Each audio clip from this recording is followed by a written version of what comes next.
আসসালামু আলাইকুম রহমতুল্লাহি ওয়া বারাকাতুহু। সম্মানিত দর্শক, আজকের যে বিষয়টি নিয়ে আলোচনা করব এটার তেমন কোনো সিরিয়াস বিষয় নয়। অনেকটা ফোক ফ্যান্টাসি প্রকৃতির। আমাদের দৈনন্দিন জীবনে আমরা প্রায় খুব সিরিয়াস কথাবার্তা বলি, ভীষণ রকম সিরিয়াস। তো সে সকল সিরিয়াস কথাবার্তার কারণে আমাদের কিন্তু আসলে অনেকের অনেক রোগবালাই হয়ে যায়। কাজেই জীবনে বিনোদনের দরকার আছে, একটু রং তামাশার দরকার আছে, ঠাট্টা মশকরার দরকার আছে, একটু খোঁচাখুচি করার দরকার আছে। যেমন ধরুন এই যে এখন তারেক রহমান সাহেবকে নিয়ে যে হাস্যকর কতগুলো স্লোগান দেয়া হয়েছে। অনেকে রাগ করেছেন, রাগ হলে ভালো হয়। রাগ হলে শরীরের অনেক ময়লা আবর্জনা নষ্ট হয়ে যায়, জীবাণু মরে যায় যারা রাগ হন। আবার এই স্লোগান দিয়ে একদল তো মহা খুশি যে তারা একেবারে লঙ্কা বিজয় করে ফেলেছেন, দিল্লি বিজয় করে ফেলেছেন। তারেক রহমানের যাকে বলে এটা করেছেন, ওটা করেছেন। তো এটা একটা বিরাট বিজয়। আলেকজান্ডারের পারস্য বিজয়ের চাইতেও মহাবিজয়। তো কাজেই লেট দেম প্লে, তাদেরকে আনন্দ করতে দেন, ফুর্তি করতে দেন। আমাদের এই সমাজে এখন এই যে রাজনীতি নিয়ে কোনো অবস্থাতেই শেখ হাসিনাকে বাদ দেওয়া যাচ্ছে না। তারপরে আওয়ামী লীগকে নিয়েও বাদ দেওয়া যাচ্ছে না। কোথায় ওবায়দুল কাদের সাহেব কি বললেন সেটাও এখনো পর্যন্ত ওবায়দুল কাদের সাহেবের সেই বক্তব্যগুলো ভাইরাল হয়ে যায়। তিনি সম্ভবত ইদানিং মোষ রেখেছেন। তো মোষ রেখে তিনি হয়তো কাঁপা কাঁপা গলায় কিছু বললেন, ইউনূসকে ছাড়া হবে না, ইউনূসকে আমি দেখে দেব।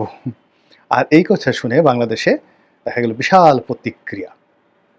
তাহলে যখনই উনার কোনো কথায় আমরা প্রতিক্রিয়া দেখাচ্ছি, ইট মিনস তার একটা গ্রহণযোগ্যতা আছে, তার একটা শক্তিমত্তা আছে। আদারওয়াইজ সাধারণত যদি কোনো অপ্রয়োজনীয় লোক, অগ্রহণযোগ্য লোক, অগুরুত্বপূর্ণ লোক আপনাকে নিয়ে কোনো কথা বলে, ওটা আপনার মাথা কখনো হিট অ্যান্ড হার্ট করবে না। তো একইভাবে আমরা এই রাজনীতিতে আওয়ামী লীগকে বাদ দেওয়া যাচ্ছে না। ঘুরে ঘুরে নৌকার কথা আসছে, ঘুরে ঘুরে আওয়ামী লীগের কথা আসছে। তো এটা নিয়ে একটা ভিন্ন আলোচনা করব। দ্বিতীয় বিষয়টি সেটা হলো শেখ হাসিনা। তো শেখ হাসিনাকেও আমরা বাদ দিতে পারছি না। যেভাবে শেখ হাসিনার জমানাতে তারেক জিয়া, খালেদা জিয়াকে তারা বাদ দিতে পারেননি। তারা গালি দিতে গেছেন, অশ্লীল শব্দোচ্চারণ করেছেন, রাগারাগি করেছেন। কিন্তু শেষমেশ দেখা গেল যে তাদের মুখেই মূলত বিএনপি বেঁচে ছিল। বিএনপি তাদের কর্মকাণ্ড করার চাইতে এই ধর ধর ধর, আওয়ামী লীগের লোকজন বলতো ধর ধর ধর, তাদেরকে ধর বিএনপি। লোকজন বিএনপির নাম জেনে গেল, সঙ্গে সঙ্গে বিএনপির প্রতি তাদের একটা আগ্রহ জন্ম নিল। মানুষ নিষিদ্ধ জিনিসের প্রতি আগ্রহ থাকে। তারপর হলো মামলা দে, মামলা দে। এই মামলা দেওয়ার ফলে লোকজন কাদেরকে মামলা দিল তাদের প্রতি সহানুভূতি হলো। এরপরে সংসদে দাঁড়িয়ে তারেক রহমানকে গালাগাল করলেন যে ধরে নিয়ে আসবো, বেটা ফাজিল, ওখানে বসে বসে বড় বড় কথা বলো, শক্তি থাকে তো আয় বাংলাদেশে। তো এই কথা বলে আর মানুষজন তারেক জিয়া সম্পর্কে একটু উকিঝুঁকি মারে যে কে এখানে শেখ হাসিনা এরকম কিছু কেন করছে, সে কি আসলে খুব শক্তিশালী, যে স্বয়ং শেখ হাসিনাকে উত্তেজিত করে ফেলছে। তো একইভাবে এখন শেখ হাসিনাকে নিয়ে যত কিছু বলা হচ্ছে, তাকে ধরে আনা হবে, ভারতের কাছ থেকে তাকে প্রত্যাবাসনের যে ব্যবস্থা করা হবে, তাকে ফাঁসিতে লটকানো হবে, এই কথা যেভাবে বলছেন। আর ওদিকে উনিও নানা রকম অডিও সেই রিপোর্ট একটার পর একটা ছেড়ে দিচ্ছেন। একবার বলছেন যে কাউকে ছাড়া হবে না, পাই পাই করে যাকে বলা হয় সমস্ত কিছু আদায় করা হবে। ডক্টর মোহাম্মদ ইউনূস সম্পর্কেও তিনি একেবারে আগের মতোই আরও বিক্ষুব্ধ যে এইবার যদি তিনি সুযোগ পান, ইউনূস সাহেব যে কী করবেন, তো সেটা কি হবে।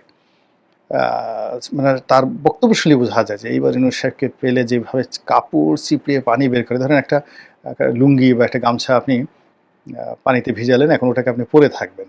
তো ওটাকে যতটা সম্ভব শুকানোর জন্য আপনি যত চিপড়িয়ে পানি বের করেন, ঠিক ওইরকমভাবে ডক্টর মোহাম্মদ ইউনূসকে তিনি চিপড়াবেন। আর যেটা আছে সেটা হলো যে তিনি প্রায় প্রতিদিনই যেহেতু রাজনীতি করা মানুষ, রাজনীতির মধ্যে অনেক কিছু আছে যেগুলো তিনি জানেন, বোঝেন। রাজনীতির দুটো বিষয়, একটা হলো গ্রিড অ্যান্ড ফেয়ার, মানে আপনাকে ভয় দেখাতে হবে আর লোভ দেখাতে হবে। এটা রাজনীতিবিদরা যত সুন্দরভাবে করতে পারে তারাই সফল হয়। আপনি যদি ভয় দেখাতে না পারেন, আপনার যদি নখ না থাকে, দাঁত না থাকে, মানুষকে কামড় দেওয়ার ক্ষমতা না থাকে, খামচি দেওয়ার ক্ষমতা না থাকে, মানুষের ঘাড় মটকে দেওয়ার ক্ষমতা না থাকে, কেউ আপনাকে পাত্তা দেবে না। যেভাবে দেখেন আমাদের স্বরাষ্ট্র উপদেষ্টা, সহজ সরল মানুষ, ভদ্রলোক মানুষ। আমরা তাকে নিয়ে কত রকম ট্রল করছি। কিন্তু এই মানুষটি যদি এই কয়েক মাসের মধ্যে কয়েকটা অন্ততপক্ষে ১০০টা গুম করে ফেলতেন, তারপরে শেষে ১০০টা গুম করার পরে ২০-২৫টা ক্রস ফায়ার করে ফেলতেন, সবাই উনাকে ঠিকই আব্বা, আব্বা ডাকতেন। এখন আমরা দুলাভাই ডাকার চেষ্টা করি, তখন আমরা সবাই বলতাম যে, "নাহ, এটা বাঘের বাচ্চা পেয়েছি বটে। এই আমাদের জাতির পিতা হওয়ার উপযুক্ত।" মানে এই হলো মানুষের মানসিকতা, শক্তের ভক্ত নরমের জম। তো যেকোনো কারণে হোক না কেন, শেখ হাসিনা তার বিগত যে শাসনকালে আয়রন লেডি হিসেবে সারা দুনিয়াতে তিনি একটা ভাবমূর্তি গড়ে তুলেছেন। বিশ্বের সবচেয়ে ক্ষমতাধর নারী, বাংলাদেশের সবচেয়ে ক্ষমতাধর মানে রাজা বাদশাহ, এরকম একটা অভিব্যক্তি। তারপরে শেষে বাঘে ধরলে বাঘে ছাড়ে, কিন্তু শেখ হাসিনা ধরলে শেখ হাসিনা ছাড়ে না। এ কথা তো সুরঞ্জিত বাবু বলে ফেলেছেন, এবং ওনার সেই যে চোখ, শি হ্যাজ এ ক্যাশ চাই, মানে একটু সাদা সাদা চোখ, যেটাকে আমরা বলা হয় বিড়াল চক্ষু বা বিলাই চক্ষু। তো এই ধরনের যাদের চোখ বিড়াল চক্ষু, তারা খুব মানে রাগী হন, জেদি হন, প্রতিহিংসা পরায়ণ হন এবং ক্ষমা করেন না। মানে ভুলে যান, যেমন 111-এর কথা বলছেন যে আমি সেই তাদেরকে ক্ষমা করেছি কিন্তু আমি ভুলবো না, কিন্তু আলটিমেটলি তিনি ভুলেনও নাই, ক্ষমাও করেন নাই। একাগারের সময় তার দলের যে সমস্ত লোকজন তার সাথে বেইমানি করেছে, প্রত্যেকটাকে বাপের নাম ভুলিয়ে দিয়েছেন। সবগুলার চাপা ঠাপা সব কিছু 12টা বেজে গেছে। মানে আমি 2-4 জনের নাম বলবো না, যেহেতু এখন সবাই খুব বিপদের মধ্যে আছেন। এই ছাত্রলীগের পোলাপান দিয়ে দেখা গেল যে অনেক বড় বড় নেতা, তাদের পাঞ্জাবি ছিঁড়ে দেওয়া হয়েছে, গালের উপর চড় থাপ্পড় মারা হয়েছে। এখন ওই কথা তারা বলতে পারবে না যে আমরা এইভাবে চড় থাপ্পড় খেয়েছি, এবং এই জিনিসগুলো করা হয়েছে। তো এরকম মানে যারা ক্যাশ চাই তাদের মধ্যে এই জিনিসগুলো থাকে। ফলে কি হচ্ছে, শেখ হাসিনার প্রত্যাবর্তন নিয়ে বা তার ফিরে আসা নিয়ে যতদিন তিনি জীবিত আছেন, সুস্থ আছেন এবং দিল্লিতে বসে হুমকি ধামকি দিচ্ছেন এবং নানা রকম কথাবার্তা বলছেন, ততক্ষণ পর্যন্ত তার যারা প্রতিদ্বন্দ্বী তারা কিন্তু কেউ মানে এটাকে ইগনোর করতে পারছেন না। শেখ হাসিনার ভয়টাকে কাটিয়ে উঠতে পারছেন না। একজন নেতা, একজন নেতা, বেশ বড় নেতা, এখন খুব ভালো পর্যায়ে আছেন, জাতীয় পর্যায়ের নেতা। তো তিনি আমাকে একদিন বললেন যে যখন শেখ হাসিনার কথা শুনি, বুকের মধ্যে কেমন যেন একটু ধুকধুক ধুকধুক করে, এখনও ভয় লাগে, এবং যখন ওনার ফিরে আসার বিষয়ে খুব বেশি আলাপ আলোচনা হয়, সেই রাত্রে ঘুমাতে পারি না। Is the reality. তারপর শেখ হাসিনার জমানাতে বিএনপির খুব বড় একজন নেতা একটা পারিবারিক অনুষ্ঠানে দেখা হলো। তো আমি তাকে যখন 6 মাস আগে দেখেছিলাম, যখন আমার দেখা হলো তার 6 মাস আগে, তিনি বেশ নাদুস-নুদুস ছিলেন, ভুঁড়ি ছিল। তো হঠাৎ দেখলাম যে একেবারে শুকিয়ে কাঠ হয়ে গেছে। তো আমি বললাম যে, "ভাই, আমরা এত চেষ্টা করে শুকাতে পারি না, আমাদের ভুঁড়ি শুধু বেড়েই যাচ্ছে। আপনি এত মানে হঠাৎ করে এত আপনার ওজন কমলো কী করে?" আমি পজিটিভ অর্থে বললাম। তো সে মুচকি হেসে বলল, "থ্যাঙ্কস শেখ হাসিনা। শেখ হাসিনার ভয়ে আমি শুকিয়ে গেছি। এই যে আমার দুর্নীতি দমনের দিয়ে আমার যে ফাইলগুলো টান দিয়েছে, আমাকে কয়েকটা মামলা-টামলা দিয়েছে, এই টেনশনে আমি একেবারে শুকিয়ে দেখো কাঠ হয়ে গেছি। এজন্য যদি তোমার ধন্যবাদ দিতে হয় তাহলে শেখ হাসিনাকে ধন্যবাদ দাও। থ্যাঙ্কস শেখ হাসিনা।" তো এরকম ঘটনা শেখ হাসিনার জামানাতে ঘটেছে। আর শেখ হাসিনার চলে যাওয়ার পরে ওই যে বললাম আরেক নেতা বলছেন, যখনই শুনি যে সে যাকে বলা হয় আ আসছে, তখন একটা ভয় কাজ করে। তো এটা নিয়ে চলেন একটু কল্পনা করে, একটা ফ্যান্টাসি করি। ধরেন যমুনাতে ডক্টর মোহাম্মদ ইউনূস বসে আছেন। তার সঙ্গে সবাই মিটিং, একেবারে খুব গভীর মনোযোগ সহকারে একনেকের মিটিং করছে।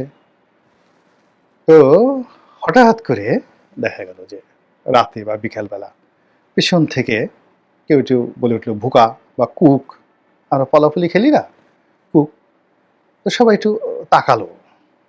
সবাই একটু তাকালো যে শব্দটা চেনা, চেনা মনে হয়। কুক দিল কে? তো আবার বলল যে, "না, হয়তো ভুল শুনছি। এতগুলো সিরিয়াস মানুষ, চারিদিকে এতগুলো পুলিশ, এতগুলো আর্মি দাঁড়িয়ে আছে, ওয়েল সিকিউরড এলাকা। এখানে কুক দিবে কে? কুক দেওয়ার মতো এখানে তো কেউ নেই।" তখন আবার যার, যার মতো করে এই ফাইলে মনোযোগ দিল, আলাপ আলোচনা হলো। And after 5 minutes again cook, ভুকা। এখন সবাই সবার মুখের দিকে তাকাচ্ছে। সবাই সবার মুখের দিকে তাকাচ্ছে, দৃশ্যটা চিন্তা করেন। কিন্তু কেউ বলতে পারছে না, বয়স্ক মানুষ, যে আমরা এখানে এই অবস্থাতে আছি। আমাদের সঙ্গে তো কুক, পালাফুলি, ভোকা এই কথাগুলো আসলে যায় না। কিন্তু শব্দগুলো হচ্ছে। এটা কি ভূতের ভূতে করছে না, প্রেতে করছে না, জিনে করছে। তো এগুলো নিয়ে মুখ চাওয়াচুই হচ্ছে। তো হঠাৎ দেখলা গেল যে তারা যে রুমে বসে আছে ওর পর্দাটা নড়ছে। পর্দাটা নড়ছে আর শব্দ হচ্ছে। তো সঙ্গত করে যখন পর্দা নড়ছে তখন বোঝার চেষ্টা করেন যে সকলের হাঁটুর অবস্থা কি হবে বা হাতের অবস্থা কি হবে। কেউ যদি ধরেন একটু পানি খেতে চায়, গ্লাসটা উঠানো তার জন্য মানে কতটা কঠিন একটা বিষয় হয়ে যাবে। একটা সিনেমাতে দেখেছিলাম হুমায়ুন ফরিদী। তো হুমায়ুন ফরিদী বসের সামনে বসে আছে, পানি খাবে আরকি। কিন্তু ভয়ে তার হাত ঠকঠক ঠকঠক করে কাঁপছে। তো এখন সেই বস জিজ্ঞেস করছে যে, "আপনার হাত এত কাঁপছে কেন?" তো হুমায়ুন ফরিদী বলছে যে, "কাঁপাকাঁপির দেখছেনটা কি? আমি তো এখনো গ্লাস ধরিনি। গ্লাস ধরার পরে কাঁপাকাঁপি যে কি এটা আপনি টের পাবেন আরকি।" অসাধারণ একটা অভিনয়। তো ওইরকম পর্দা দেখে মনে হলো যে একটু পানি খাই। তখন হাতের অবস্থা কি এবং যাদের একটু বয়স্ক ৭০ এর উপরে যাদের বয়স আছে তাদের অবস্থা কি হবে? তারপরে পর্দা খুলে দেখা গেল সেখান থেকে সত্যিকার অর্থে শেখ হাসিনা বের হয়ে আসছেন। জাস্ট একটা ফ্যান্টাসি। কল্পনা করেন তো যে ওখানে পরিস্থিতিটা কি হবে? তারা কে কি কথা বলবেন? তাদের চেহারা কেমন হবে? এবং ওখানে ধরেন এত সুন্দর করে হাসেন আমাদের আ রেজওয়ানা। উনি যে হাসেন, উনার চেহারাটা তখন কেমন হবে? উ একেবারে জাস্ট ওখান থেকে বের হলে একটু চিন্তা করেন। কল্পনা করতে তো কোনো অসুবিধা নেই। বা ডক্টর মোহাম্মদ ইউনূস তো চেয়ারে বসে আছেন, গম্ভীর থাকেন, বেশি একটা হাসেন-টাসেন না। হঠাৎ করে উনি দেখলেন এই দৃশ্য। এই দৃশ্য দেখলেন। তারপরে শেষে আ অন্যান্য যারা লোকজন আছেন, আমাদের স্বরাষ্ট্রমন্ত্রী মহোদয়, উপদেষ্টা মহোদয়, তিনিও তো বৈঠকে থাকেন, তিনিও দেখলেন। হ্যাঁ, তো তিনি তখন কি করবেন? কি বলবেন? বলেন তো? তো এই যে অবস্থা, আমরা আলাপ আলোচনা করছি শেখ হাসিনাকে নিয়ে।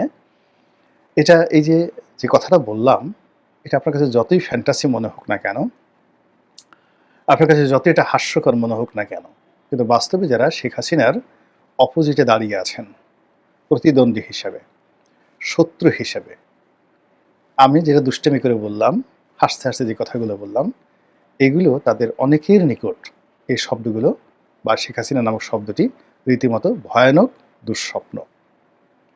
আল্লাহ আমাদের সবাইকে হেদায়েত দান করুন এবং হেফাজত করুন। আসসালামু আলাইকুম ওয়া রাহমাতুল্লাহি ওয়া বারাকাতুহু।